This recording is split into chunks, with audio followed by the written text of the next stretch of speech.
Hello and welcome to the Jewish Curiosity Podcast, where we ask questions and take journeys. Today we continue the journey of trying to answer the question, who am I? And in this episode, we're going to talk about layers of our existence. We have a soul, and we have a body, and actually we have so much more as well. Hope you enjoy. Several studies that have come out in recent years have shown that clutter in one's environment is associated with clutter in one's own mind. That is, when people occupied clean and tidy spaces, they were able to think clearer and even be more relaxed, more productive. In contrast, when they were in messy spaces, they often felt anxious and disorganized in themselves. Essentially, what we're saying here is that they found there was an association, a relationship, between one's inner world and one's immediate environment. Now, this connection is, of course, at least partially psychological, but there's also a metaphysical element to this relationship. So let's explore that. We have a body and a soul. Our soul is our essential selves, and our body is our means of communicating with the outside world. It's our interface with the physical world. We have our spiritual soul, and our body is that interface. However, it doesn't stop there. We actually have further layers of our existence. Our soul and our body, and then there are more stages which come after that. The next stage which comes after that is actually our clothing. Have you ever felt uncomfortable in your clothing? Or have you ever felt in a particularly good mood one day or maybe a bad mood another day, and accordingly felt an urge to change your clothing to kind of suit your mood? If you ever felt any of these, this will be because our clothing is actually a part of who we are.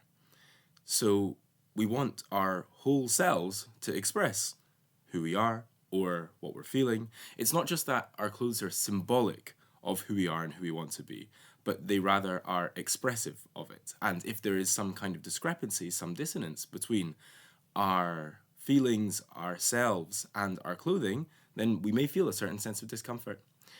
That's the next level. So we have the soul, the body, the clothing, and the next level after that is our house, the place where we live. So this is what was going on in those studies. They were finding that there was this association between what's going on the inside and what's going on the outside, but really, in the deeper sense, our house is this expression of ourselves. And so if we find that we are cluttered internally, that is likely to be expressed in our house, in our space that we own. Additionally, the relationship will work the other way. If we find that we have a messy environment, it has a direct route to our inner world because really it's just an extension of it. Moving beyond the house, we come to the final layer of ourselves, which is our possessions, our assets, and even our money. This is an absolute game changer to know that these are a part of us for 3 reasons. Number 1, it helps us rethink what it means to give. When we're giving to, for example, a gift to a friend or money to a charitable cause, we're giving of ourselves. It's almost a little bit like a mini organ donation every time.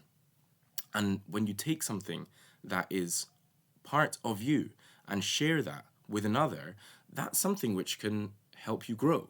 We know that giving is meant to make us into better people, into people who are more connected to others, who are more selfless. If we actually have in mind that what we're doing when we're giving is giving of ourselves to another, we're taking a part of us and sharing that with someone else, then this growth can really become a reality. The second game changer is regarding acquiring things. For example, if you buy an item, then you have incorporated that thing into yourself. If you acquire something which was not owned until you just took ownership of it, you have elevated the existence of that thing. It's almost a little bit like a mini adoption every single time. You take, let's say, a flower by the side of the road, you pick it. It was living before a mundane life, and now it has become incorporated into a human being and can live a spiritual life. The third implication for us is our relationship with our possessions and our property. As with the body-soul dynamic, we know that there's a healthy and an unhealthy version of it. What we want is to know who is in charge. Is it the inner that is in charge, or is it the outer that is in charge? in terms of our current discussion, in terms of our possessions, we want to know, is it us who is in charge and using our possessions to do good in the world? Or is it our possessions that sometimes are in charge of us and are having us run around after them? This is a question we have to ask ourselves on a regular basis because it can even be a moving target. So this is us. We have a soul and a body, and then we keep going after that. We have our clothing, our housing, and even our possessions. So after all this, we need never look at giving in the same way again. And we need never look at acquiring things in the same way again. And ultimately, the goal, the dream, is to be good people and have that goodness expressed through all layers of our existence. I hope you enjoyed that episode of the Jewish Curiosity podcast.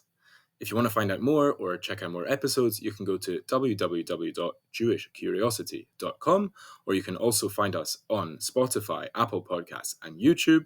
Have an amazing day, and hope to see you next time.